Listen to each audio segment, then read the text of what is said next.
உலகத்திலேயே பணக்கார பிச்சைக்காரரான பாரத் ஜெயின் பற்றிய தகவல் உங்களுக்கு தெரியுமா? மும்பையை சேர்ந்த பாரத் ஜெயின் அப்படிங்கக்கூடிய பிச்சைக்காரர் மும்பை பகுதியில் இருக்கக்கூடிய சத்ரபதி சிவாஜி மகாராஜ் டெர்மினலுக்கு வெளியே தான் டெய்லி பிச்சை எடுத்துக்கிட்டு இருக்காரு. ஏழை குடும்பத்தில் பிறந்த பாரத் ஜெயின் தன்னுடைய குடும்ப கஷ்ட காரணமா பிச்சை எடுக்கிற தொழிலை ஆரம்பிச்சாரு. ஒரு நாளைக்கு 2000 ரூபாயிலிருந்து 2500 ரூபாய் வரைக்கும் பிச்சை எடுக்கிறது வருமானம் சம்பாதிச்சுக்கிட்டு இருக்காரு. மாசத்துக்கு பாத்தீங்கன்னா 60,000 75,000 ரூபாய் வரைக்கும் அவருடைய வருமானம் இருக்கு. இந்த வருமானத்தை நம்ம ஐடி டிபார்ட்மெண்ட்ல வேலை செய்யறவங்க ஆரம்ப கட்டமா வாங்குறாங்களே சம்பளம், அந்த ஆரம்ப கட்ட சம்பளம் தான் இவர் மாசம் இருக்கக்கூடிய பிச்சை எடுக்கக்கூடிய வருமானத்தின் மதிப்பு.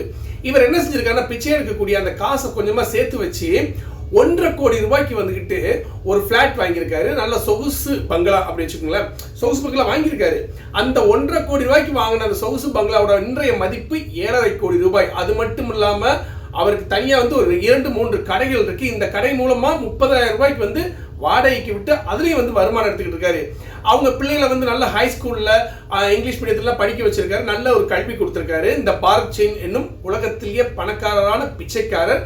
அது மட்டும் இல்லாம வாழ்க்கையில் நல்ல நிலைமைக்கு வந்ததுக்கு அப்புறமும் இந்த பாரத் ஜெயின் என்ன பண்ணியிருக்காருன்னா, இன்னமும் அந்த பிச்சை எடுக்கிற தொழிலை செஞ்சுக்கிட்டு தான் இருக்காரு.